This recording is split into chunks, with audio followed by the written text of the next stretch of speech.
Ang nag-iisang Comics Reader. Ginamit na nga ni Rokon ang mala Shadow Clone Jutsu na atake niya pero madali lang na pinagpapas lang ng Fury King ang mga clones. Kaya ngayon ay nagbanggaan na naman ang mga sandata nila at nung nagkaroon na ng mga hiwa sa buong paligid ay hindi maikakaila na nagkapira-piraso na ang isa sa kanila. Kabanata 147. Nagliyab na nga ang mata ng level 260 na tinatawag na Charge King na nagngangalang Lance. Nabibigatan na agad ang mga sundalo sa puwersa na inilalabas ng kalaban kaya sinabihan sila ni Rokon na huwag silang matakot at sinabi niya naman kay Lance na wala raw siyang ipapakain sa katulad nilang mga patapon. Hanggang sa sumugod na nga si Rokon na halatang natutuwa na naman kaya nagulat na lang ang mga bandido sa mabangis na kalaban nila pero tinawag lang ni Lance si Rokon na aso ng emperador na hindi alam ang lugar niya. Tumama na nga ang axe ni Rokon na dinipensahan lang ni Lance na natatawa na lang sa isipan niya dahil may tiwala siya sa sarili niya pagdating sa labanan ng kapangyarihan. Pero bigla na lang na nagulat ang higanteng bandido dahil napapansin niyang siya ang natatalo sa kanilang dalawa. Seryoso pang ang sinabi ni Rokon kay Lance na wala raw siyang oras para makipaglaban pa sa isang mahinang nilalang lamang. Kaya pinapapunta niya na lang sa gilid ang bandido. Ginamit na nga ni Rokon ang skill niyang shoulder charge na nagpalipad sa kaharap niyang bandido at napasubsob na lang ito sa lupa. Tinawag pa ng mga bandido si Rokon na bastardo at dahil sa ginawa niya ay hindi na raw siya makakaalis dito ng buhay. Pero sinigawan lang sila ni Lance na huwag silang magulo sapagkat nag-eensayo pa ang kanyang kuya kaya harapin na lang nila ang iba pang mga aso ng emperador. Dahil ang nag-iisang magpapatahimik sa bastardong si Rokon ay siya na mismo ang gagawa noon. Nakangisi lang nga si Rokon na mababa ang tingin sa kanila. Habang nagtitinginan pa lang ang dalawa ay iniisip ni Rokon na meron siyang sapat na fire resistance kaya walang problema sa kanya ang nakapalibot sa kanila na sunog. Pero para tiisin ni Lance ang apoy sa pamamagitan lamang ng katawan niya ay pinupuri na siya ni Rokon na isa raw siyang matibay na halimaw. Si Lance na nga ang unang sumugod ngayon pero iniwasan lang ni Rokon ang atake niyang nakapinsala sa lupa. Ginamit ni Rokon ang skill niyang leap attack para sumugod pabalik habang iniisip na ayos lang ang lahat basta hindi siya basta-basta na sumusugod. Tumama lang din nga sa lupa ang atake ni Rokon kaya sinabihan lang siya ni Lance na kamangha-mangha raw ang mga pandarayan niya pero ito ang kanilang lungga kaya hindi kaya ni Rokon na umiwas na lang ng habang buhay. Hanggang sa naging itim na usok na lang nga ang tinamaan ni Lance at may kumausap sa kanya na huwag daw siyang mag-alala dahil ang natatanging iniisip niya lang ay kung paano sila puksain ng mga mahihinang nilalang. Sa isang indayog lang nga ng axe ni Rokon ay napalipad na naman ng napakadali si Lance kaya napadura ng napakaraming dugo ang bandido. Halatang natatakot na ang iba pang mga bandido na napapatanong na lang kung anong klaseng bastardo si Rokon. Sinabi na nga ng isa na magtawag na sila ng mga kasamahan nila pero nasa mismong harapan na nila si Rokon. Habang patuloy naman ang labanan ng mga bandido at mga sundalo ay kakaiba lang ang pagmumukha ni Rokon na sinabihan ng mga bandido na lumalaban lang sila ng walang kabuluhan. Ginamit niya na nga ang skill niyang bomb na itinapon sa kanila at kahit hindi pa dumadapo sa lupa ang nagliliyab niyang axe ay marami na agad ang napapaslang na mga bandido. Nagsitakbuhan na lang ang natitira pang mga bandido kaya inutusan na ng kabalyero ang mga sundalo na simpleng kriminal lang ang mga bandido kaya ipapakita na nila ang dignidad nila bilang mga kabalyero.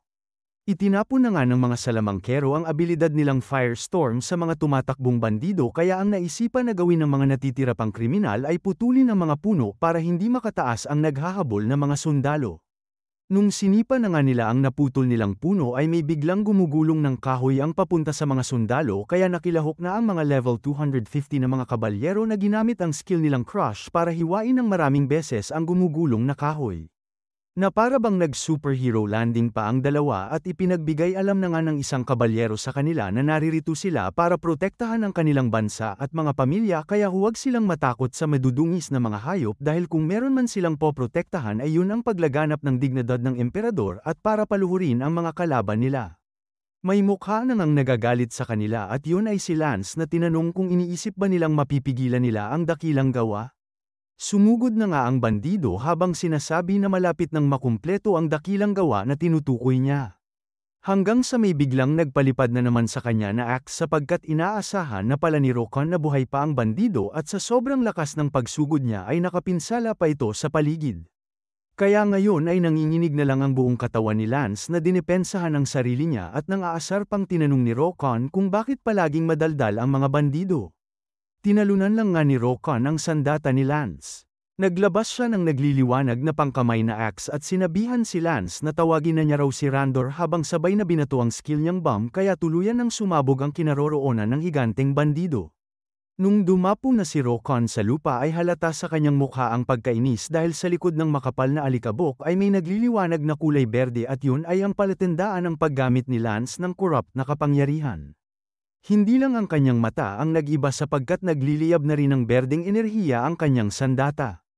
Ang lakas pa raw ng loob ni Rokon na basta-basta na lang niya binabanggit ang pangalan ng Fury King. Kaya sumugod na nga ang bandido gamit ng skill niyang lance charge samantalang si Rokon ay nagtataka na lang sa kanyang isipan kung papaanong nakakagamit si Lance ng corrupt na kapangyarihan. Sapagkat si Randor lang dapat ang may kakayahan na gumamit ng corrupt na kapangyarihan sa mga bandido. Hanggang sa nagkaroon na nga ng malaking pagsabog ng kulay berdeng liwanag sa paligid. Kabanata 148. Patuloy nang nasusunog ang buong kagubatan at mabuti na lang ay naiwasan ni Rokon ang mabilis na atake ni Lance.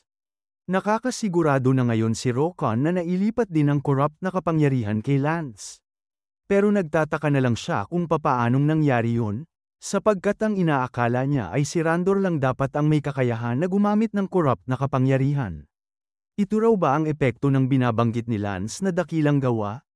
Napansin ni Rokon sa laban nila na wala namang pagbabago sa kabuuang lakas ni Lance pero ang pagkakaiba lang ngayon ay meron na siyang corrupt na kapangyarihan. Kaya napatanong na lang si Rokon kung meron bang nang ialam sa daloy ng kwento. Isinigaw na nga ni Lance na panuorin ni Rokon ang atake niyang ito at dagdag pa niyang wala lang daw ang mga aso ng emperador dahil walang ni isa sa kanila ang makakapigil sa intensyon ng mga bandido. Ito raw ang kapangyarihan ng dakilang gawa. Itinutok na nga ni Lance ang sandata niya sa lupa at sinabihan silang tiisin nila hanggang dumating ang taong yun. Malapit na raw dumating ang panahon ng mga bandido. Ang panahon ng kapangyarihan ay papalapit na. Inutusan pa niya ang ibang mga bandido na huwag silang umatras dahil ang taong yun ang kanilang magiging saksi. Inanunsyo naman ng kabalyero sa mga sundalo na hanggang salita lang ang mga mabababang nilalang na mga ito. Nanunood ang kanilang emperador. Kaya sa ilalim ng pangalan ng kanilang kamahalan ay paparusahan nila ang mga napakaruming halimaw. Nagkaroon na nga ng malaking pagsabog ang sagupaan ng dalawang puwersa at pati ang dalawang ito ay naglalaban na rin. Hindi napigilan ni Rokon na purihin ang kalaban niya samantalang sinabihan lang siya ni Lance na kahit na magmakaawa pa si Rokon ay pinalipad niya na nga si Lance bago pa nito tapusin ang sinasabi niya. Kaya bigla na lang na nagulat ang bandido at ang tuloy ng papuri ni Rokon ay para lamang sa isang tulunan ang sinabi niya kanina. Ginamit na nga ulit ng bandido ang skill niyang lance charge na tumama agad kay Rokon pero nanlaki lang ang mata ni Lance sapagkat nagtapo na pala si Rokon ng dalawang bomb papunta sa kanya. Dinipensahan lang naman ni Lance ang sarili niya gamit ng kanyang sandata at idineklara na hanggat naririto siya ay hindi siya malalampasan ni Rokon. Kaya sumuko na lang daw si Rokon at mamatay na lang siya. Nung tumama na nga ang sandata ni Lance ay tumalsik na ng maraming dugo si Rokon. Natatawa pa siya na nararamdaman na niya raw na tuluyan ang pinaslang niya ang tauhan niya. Nasa likuran na niya pala si Rokon na sinabing ang kailangan niya lang na gawin para lampasan siya ay ang ligpitin siya mismo. Kaya agad na ngang tumalikod si Lance pero ginamit lang ni Rokon ang skill niyang weapon break para sirain ang sandata ng kalaban niya at ang kulay berdeng sandata ng bandido ay unti-unti na lang na nagkapira-piraso. Natataranta na nga si Lance dahil nasira na ang sandata niyang lance samantalang natutuwa lang na sinabi ni Rokon na tapusin na raw nila ang laban nila. Kaya ginamit na niya nga ang skill niyang armor break para hiwain ang halos kalahating katawan ng bandido na malapit ng matumba. Pero naghanda lang si Rokon ng kasunod na atake niya at ginamit na niya nga ang skill niyang rampage para hiwain ng maraming beses ang katawan ni Lance. Samantalang patuloy pa rin ang bandido na naniniwalang pinapanood sila ng taong yun. Ipinahayag na nga ng sistema na natalo na ni Rokon si Charge King Lance. Ang balitang ito ay umabot na rin kay Fury King Randor na nasa isolated training. Kaya galit na ang Fury King. Hindi pa nga nakakapagpahinga si Rokon ay nagpakita na agad si Randor sa harapan niya. Habang pinagmamasdan lang siya ng nagliliyab na mata ng Fury King ay agad na nitong ginamit ang skill niyang War Cry. Kaya nanginginig na lang ngayon ang mga sundalo samantalang napapangiti lang si Rokan na biglang nagliyab ang kanyang bunganga. Sapagkat ginamit na niya rin pala ang kaparehong skill niyang War Cry. Na para bang kinansela ng skill niya ang skill ni Randor kaya nagtitinginan na lang silang dalawa. Napatanong na lang ang Fury King kung si Rokan ba talaga ang may gustong makipaglaban sa kanya. Pero tinanong lang siya pabalik ni Rokan na hindi pa ba niya nahahalata. Sinabi ni Fury King na nakakatawa raw dahil ang mga taong pumaslang sa Charge King at sumasagabal sa dakilang gawa nila ay ang mga aso ng emperador.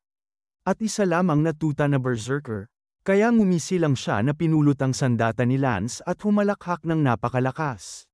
Hanggang sa napansin ni Rokan na inilabas na ng Fury King ang mga axe nito at agad niya lang na tinamaan ang lupa. Pero masyado na itong malakas na nagpalipad agad sa mga sundalo. Kaya nagtataka na lang sila kung tao ba talaga ang kaharap nila ngayon?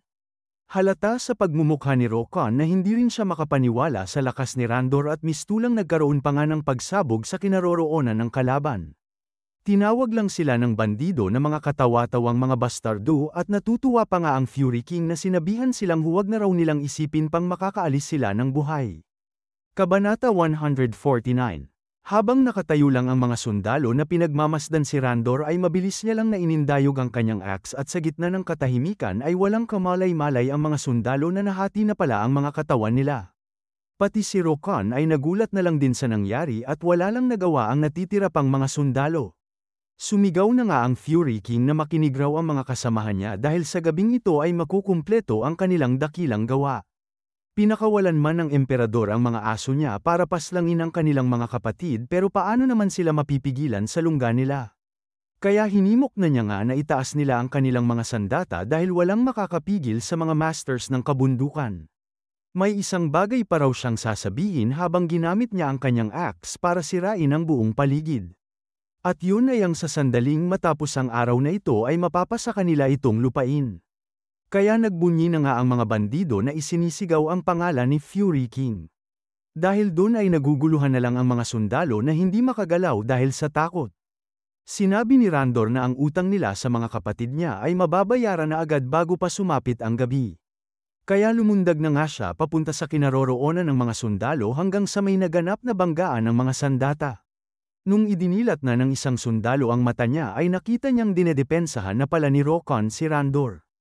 Sinabi lang ni Rokan na nakakapanghinayang daw para kay Randor dahil siya ang kalaban niya ngayon. May nakakainis na bastardo raw ang gumulong para harapin si Randor pero hindi na raw yun mahalaga dahil matatapos lang din ang lahat kapag pinaslang na niya si Rokan. Tumalon na si Rokan para iwasan ang axe ng kalaban niya at tinanong pa kung kaya ba talaga siyang talunin ni Randor. Patuloy pa rin ang sagupaan ng kanilang mga sandata at tinawag niya lang si Rokan na batang berserker na maraming sinasabi. Nang biglang nagugat ang braso ni Randor at nagliyab pa nga ang kanyang noo na sumisigaw na ginamit ang skill niyang Twin Strike na nakapunterya kay Rokan. Kaya sumabog na ang kinaroroonan ni Rokan pero si Randor pa ang nagulat sapagkat nasa harapan na niya pala si Rokan na pinuri lang ang axe ni Randor. Nang asar pa si Rokan na tinanong kung si Randor ba ang nagbigay ng magandang lance sa kapatid niya. Kaya mas lalo pang nagalit ang Fury King na sinabing ang lakas daw ng loob ni Rokan na banggitin ng basta-basta na lang ang kapatid niya. Kaya ginamit na nga ng bandido ang skill niyang Chain Smash na madali lang na iniiwasan ni Rokan. Hanggang sa napaggitnaan na nga si Rokan ng mga atake ni Randor kaya napilitan pa siyang gamitin ang kanyang axe bilang pangdepensa. Nung bumagsak siya sa lupa ay iniisip niyang hindi niya pwedeng pabayaan lang ang depensa niya pagdating kay Randor. Sapagkat mapupunta agad siya sa panganib kahit na kapag natamaan siya ng isang beses lang. Kaya tumalon na ulit si Rokan para iwasan ang atake ni Randor na humiwas sa malaking bato at inasar niya si Rokan na magaling lang daw siyang umiwas pero kahit na mahirap siya paslangin ay matatapos na sa araw na ito ang buhay niya. Kaya napamura na lang si Rokan sa isipan niya na tinanong ang sarili kung sinubrahan ba niya na galitin ang Fury King. Ginamit na nga ni Rokan ang Rampage para kanselahin ang mga atake ni Randor na papalapit na sa kanya. Iniisip pa niyang halimaw ang kalaban niya pagdating sa kapangyarihan. Napansin niyang hindi lang si Lance kundi pati na rin si Randor ay mas lalo pang lumakas kumpara sa nakaraang buhay niya.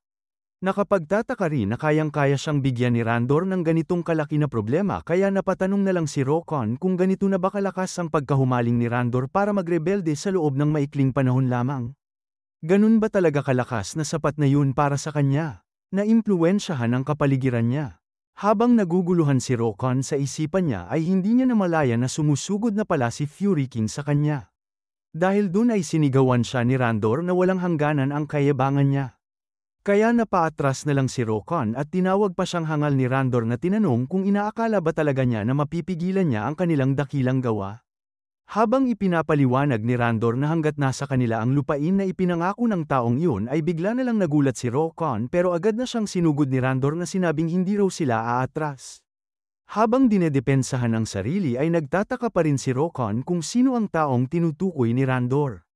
Dahil sa huling hininga ni Lance ay binanggit niya rin na pinapanood sila ng taong yun. Kaya napatanong na lang siya na hindi pala si Randor ang tinutukoy ni Lance. Nakakasigurado na nga si Rokon na magkaiba ito sa quest na ginawa niya dati kaya napapaisip na lang siya kung may ibang ruta ba ang nagbubukas depende kung ano ang pamamaraan niya. Sinusugod na nga siya ni Randor habang napapaisip pa rin si Rokon na hindi na niya raw alam pero may isang bagay na nakakasigurado siya. Iniisip niyang kahit na hindi niya alam kung sino ang bastardo na naglalaro ng mga pandarayang ito habang pinapanood lang si Randor na naghahanda ng mapanganib na atake. At nung natapos na nga ang paghahanda ng bandido ay ginamit na niya ang skill niyang Wild Wind Murder na nakagawa ng malaking buhawi pero nagulat na lang ang Fury King sapagkat kalmado lang si Rokon na nakatayo na sinabing nakakasigurado siyang may lalabas na tao kapag sinira niya ang lahat ng ito. Inatake na niya nga si Randor at sinabihan pa siya ng kalaban na ang lakas daw ng loob niya na maliitin ang nag-iisang Fury King. Kaya biglang naglabas si Randor ng kulay berdeng bola na naglalabas ng mga kuryente at unti-unti nang bumababa ang bola sa katawan ni Randor, hanggang sa umabot na nga ito sa mukha niya na nakagawa pa ng napakalakas na pagsabog. Mistulang napalitan na ang anyo ni Randor na may hawak-hawak pang maskara samantalang tulala na lang ang pagmumukha ni Rokon. Ginamit na nga ng kalaban ang skill niyang Rampage at natutuwang idineklara na papaslangin niya raw ng maraming beses si Rokon habang mas lalo pang ang napapalakas ang pagliyab ng kanyang enerhiya. Kabanata 150. Sumugod na nga si Randor at ginamit niya ang skill niyang Twin Strike para pasabugin si Rokon. Pero nung mismong nasa tapat na ni Rokon ang atake ay madali niya lang itong iniwasan at ilang beses pa siyang tumalon pa atras para makalayo kay Randor. Pero biglang napalibutan si Rokon ng napakaraming lumulutang na mga axe at ginamit na nga ni Randor ang skill niyang Chain Smash para paliparin lahat ang mga axe kay Rokon. Mabuti na lang ay nakakayanan pa ni Rokon na iwasan ang mga sandatang papalipad sa kanya at napapamura na lang siya dahil mas lalo pang lumakas ang corrupt na kapangyarihan ni Randor kumpara sa nakaraang buhay niya. Ang mas malala pa ay ginamit na rin ni Randor ang skill niyang Berserk kaya napapahalakhak na lang ang kalaban dahil napansin niyang nahihirapan na si Rokon. Iniisip na lang ni Rokon na mali raw yun dahil habang pinipigilan ng mga mahihinang nilalang ang mga sundalo ay nakakalimutan nila ang pinakaimportanteng problema. Mas malakas si Randor kumpara sa inaasahan niya at hindi niya alam kung papaano ito nangyari pero kapag magpapatuloy ito ay mapapaslang lahat ang mga sundalong nasa likuran niya. Napalipad na nga ni Randor si Rokon at nung bumagsak na si Rokon sa lupa ay tinanong lang siya ni Randor kung sumusuko na ba siya. Dahil kung sumusuko na si Rokon ngayon ay papaslangin niya siya sa kaparehong sakit na dinanas ng nakababata niyang kapatid. Habang naguguluhan ay iniisip lang ni Rokon na sapat na raw ito. Pinutol niya lang nga ang sinasabi ni Randor at sinabing panahon na raw para tapusin ito. Kaya nagulat na lang ang kalaban niyang Berserker sapagkat inutusan ni Rokon ang mga sundalo na umatras na sila. Kaya nagtataka na lang ang mga sundalo sa utos na yun at hindi raw nila magagawa ang utos ni Rokon dahil makikipaglaban sila hanggang huli pero tinanong lang sila ni Rokon kung anong pinagsasabi nila.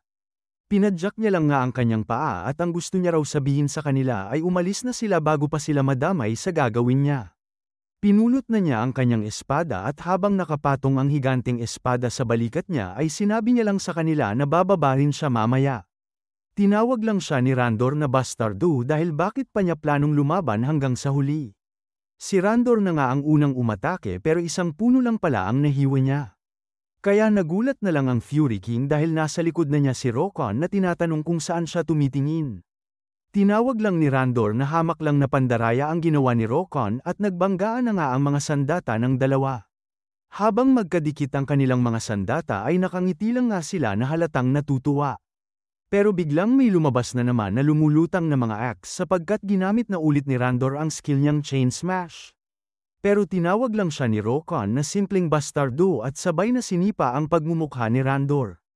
Naglabas lang si Rokon ng 2 acts na tinanong si Randor kung wala na ba siyang ibang skills.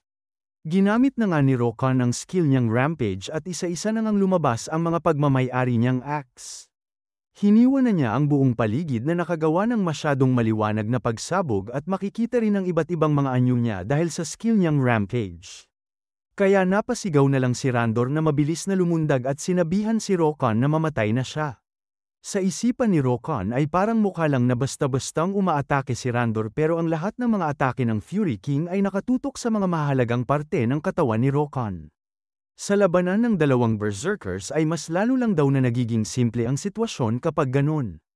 Handa raw si Rokon na ibigay ang natitirang bahagi ng kanyang katawan maliban lang sa leeg at puso niya. At habang ginagawa niya yun ay maghahanap siya ng butas sa depensa ni Randor at kung hihiwahin niya ang leeg at sasaksakin ang puso ng kalaban.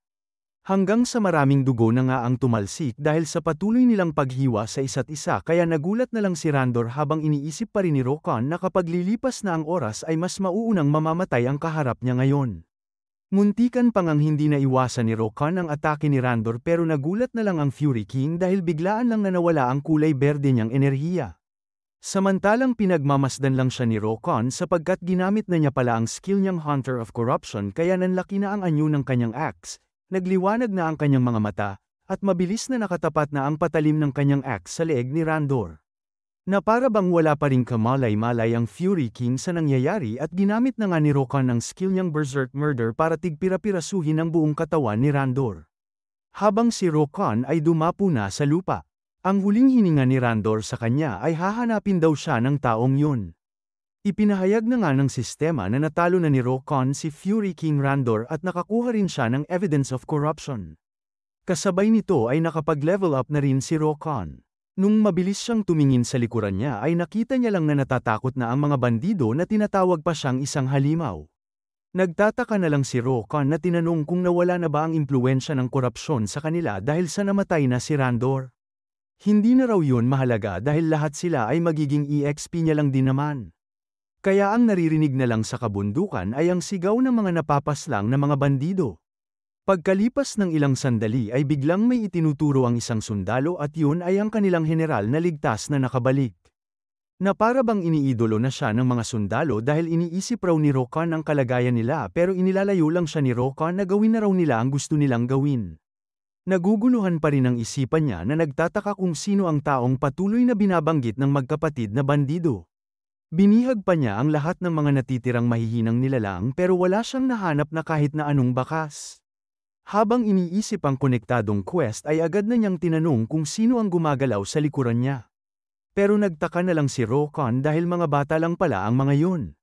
Nung lumabas na nga ang isang babae na tinatawag ang 2 bata ay agad niyang niyakap ang umiiyak niyang mga anak. Kasunod ng babae ay ang mga taong nayon na may hawak na mga sandata kaya naguguluhan na si Rokon kung ano ang nangyayari. Kabanata 151. Sa ilalim ng gabi ay nakikipagkwentuhan si Rokon sa mga taong nayon. Hindi makapaniwala ang punong nayon na si Kokomoro sapagkat nagtataka siya kung bakit nasusunog ang kabundukan ng Komeo kaya inaakala niyang sasalakayin sila ng mga bandido pero mabuti na lang ay dumating ang mga kabalyero sa lugar nila. Napansin naman ni Rokon na maraming ninakaw ang mga bandido sa kanila at sinabi lang ni Kokomoro na biglaan na lang na dumami ang bilang nila ilang linggo na ang nakalipas. Kahit na itinataboy ng mga adventurers ang mga bandido kung minsan, ay mas lalo lang na humirap ang sitwasyon nila nung nadagdagan ng husto ang bilang ng mga bandido. Kaya sa ngalan ng kanilang nayon ay lubos na nagpapasalamat si Kokomoro kay Rokon. Nagpasalamat na rin nga ang mga taong nayon dahil magiging ligtas na raw sila ngayon. Kahit man wala silang masyadong maipaglilingkod kay Rokon ay hinimok pa rin ni Kokomoro na magpahinga si Rokon sa nayon nila ngayong gabi. Sinabi rin ng isang sundalo na medyo pagod na sila kaya iminungkahi niya kung pwede ba silang manatili dito ngayong gabi. Pero pinahinto muna siya ni Rokon sapagkat kakaiba ang sitwasyon para sa kanya dahil kahit na pagkatapos ng ilang beses na pagsalakay ng mga bandido ay bakit masyadong malinis pa rin ang mga taong nayon. Wala man lang nasaktan at mukhang malusog din sila kumpara sa estado ng nayon. Napatanong na lang si Rokon kung may tinatago ba ang mga taong nayon sa kanila. Kung meron bang nakatagong ruta ang hindi pa kumpletong nagpapakita? Kaya kailangan niyang maging mapagbantay, hanggang sa may babae na nga ang nagsalita sa likuran niya. Nag-aalala na tinatanong ng babae na tinatawag nilang Saintess kung wala bang nasaktan. Nagtaka na lang si Rokon kung sino itong tinatawag nilang Saintess. Naghihingalo na sinabi ng babae na tinignan niya raw dahil narinig niyang merong umaapoy sa bundok kaya huli na siyang nakabalik. Pero si Rokon ay nagtataka pa rin sa nangyayari ngayon. Ipinakilala na nga ni Kokomoro na sila Rokon daw ang mga kabalyero ng imperyo na tumalo sa mga bandido. Kaya naluluha pang nagpasalamat ang babae sa tagumpay nila. Sinasabi pa ng mga lalaki na huwag na raw umiyak ang Saintess nila sapagkat ligtas na sila ngayon. Tinanong ng Saintess kung paano raw nila mababayaran sila Rokon pero ang sabi lang ni Rokon ay ayos lang daw dahil ginawa lang naman nila ang kailangan nilang gawin. Iminungkahi ni Kokomoro na sapagkat ligtas na ang mga taong nayon ay pwedeng suportahan na lang ni Saintess ang mga kabalyero ngayon. Namumula pa nga ang pisngi ng sundalo nung nagtinginan sila ng Saintess samantalang sinasabi ni Kokomoro na pwedeng pagalingin ni Saintess ang mga kabalyerong pagod na sa naging laban nila. Hindi raw kailangan na mag-alala ni Rokon dahil totoo ang kapangyarihan ni Saintess. Sapagkat ilang linggo na ang nakalipas simula nung nagpupumiglas na ang nayon nila dahil sa mga bandido.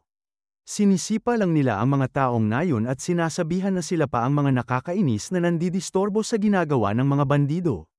Hindi na napigilan ng nasipang taong nayon na magreklamo kung paano sila mabubuhay kapag kukunin ng mga bandido ang lahat ng mga pagkain nila. Kaya sinipa lang siya ulit ng bandido na tinanong kung bakit pa niya kukunin ang mga ito kung plano niya rin naman pala na ibalik sa kanila. Mangiyak-ngiyak na lang ang asawa ng lalaki dahil patuloy pa nila siyang sinasaktan. Isinigaw na nga ng lalaki na nagugutom na raw ang mga anak niya. Pero tinawanan lang siya ng bandido at ang hindi niya alam ay meron na pala ang Saintess sa likuran niya. Nagulat na lang ang dalawang bandido kung ano ang ginagawa ng babaeng ito sa harapan nila. Naluluha lang na sinabi ng babae na may nagugutom ng bata kaya bakit pa rin ito ginagawa ng mga bandido. Tinawag lang siya ng bandido na isang nakakatuwang babae at ang hinala niya pa ay mataas ang katayuan ng babae kaya kung baliw man siya ay dapat nanatili na lang siya sa bahay nila. Hanggang sa humalik na nga ang sandata ng babae sa pisngi ng bandido at napaatras na lang siya. Sinabi ng babae na mahirap na raw mamuhay sa panahon ngayon kaya ang dapat na ginagawa nila ay magtulungan sa isa't isa. Ang pagkuha ng pagmamay-ari ng ibang tao ay maling gawain. Sa sandali raw na yun nagsimulang tumira ang Saintess kasama ang mga taong nayon. Kahit mag-isa lang siya ay hinarap pa rin ni Saintess ang mga bandido pero nagsimula rin na nadagdagan ang bilang ng mga bandido para saktan ang kanilang Saintess. Inaatake nila ang Saintess o kung wala man siya ay doon naman sila dumarating para magnakaw. Kaya hinihimok na lang nila ang Saintess na umalis na siya sapagkat masyado na raw nawasak ang nayon na ito at unti-unti na rin na umaalis ang taong nayon. Pero sinabi lang ng Saintess na huwag daw yun sabihin ng punong nayon. Sapagkat sila ang nagtrabaho sa lupain na ito at pagmamay-ari nila ang nayon kaya siya na ang bahala sa mga bandido. Kailangan lang nilang magtulungan lahat para malagpasan ang mahirap nilang sitwasyon. Dahil sa nakakaantig na sinabi ng Saintess ay napagdesisyonan nilang sa sandaling iyon ay poprotektahan na rin nila ang nayon. Nagpatayo sila ng mga pader at naging armado na rin sila. Bagamat humina ang puwersa ng mga bandido ay panandalian lamang yun. Kahit na hindi sila masyadong nasaktan salamat sa pagpapagaling ng Saintess ay inaamin pa rin ni Kokomoro na naging mahirap ang kanilang pamumuhay. Kaya ngayon ay panatag na sila dahil naririto na ang mga kabalyero ng imperyo. Kahit na hamak lamang ang preparasyon nila ay hinihimok pa rin ni Kokomoro na makipagdiwang sila Rokon ngayong gabi sa kanila. Tutulong din daw si Saintess na pagalingin ang mga nasugatan. Sapagkat ginagawa niya lang ang makakaya niyang gawin. Dahil wala na raw siyang magagawa sa nayon ng Kokomoro ngayon ay gusto niya lang na tumulong sa lahat ng paraan na kaya niya. May bata na nga ang nag-alok ng tinapay sa isang sundalo. Pinapatuloy na rin ni Kokomoro si Rokon sa bahay niya ngayong gabi sapagkat nakikituloy din sa bahay niya si Saintess. Kaya nagpasalamat na lang si Rokon. Napansin naman ni Saintess na malubha ang mga sugat ni Rokon kaya tinanong niya kung pwede ba niya siyang tulungan. Pero ang sinabi lang ni Rokon ay bisita lamang siya kaya unahin na muna ni Saintess ang mga sundalo. Nang biglang mistulang nag-iba ang ekspresyon ni Saintess kaya nagtaka na lang si Rokon kung ano ang nangyari. Ginabayan na nga ni Kokomoro si Rokon papunta sa bahay niya. Samantalang ang mga sundalo ay mukhang natutuwa naman sa sitwasyon nila ngayon at nakikipagkwentuhan pa sila sa mga bata. Kaya pagdating sa bahay ni Kokomoro ay para bang nagrereklamo pa si Rokon na pinipilit siya ng punong nayon na matulog ngayon sa nayon at napatanong na lang siya kung hindi ba alam ng punong nayon kung ano ang adventurer. Nagtaka pa siya kung may tinatago ba ang matanda, hanggang sa may nagtanong na nga sa kanya kung natutulog na ba siya. Nagulat na lang si Rokon sapagkat bigla na lang na humihingi ng tawad ang Saintess na nandidistorbo raw siya ngayong gabi pero ngumiti lang siya at sinabing meron daw siyang gustong ikonsulta kay Rokon. Dito na nga nagtatapos ang Season 1 ng Return of the SSS Ranker. Eto naman ang aking katanungan mga boss. Ano ang gusto nyong susunod na gawan ko ng Tagalog recap? I-comment nyo lang ang inyong mga kahilingan at depende sa bilang ng mga likes at sa bilang ng kaparehong suggestion ay yun na ang pipiliin ko.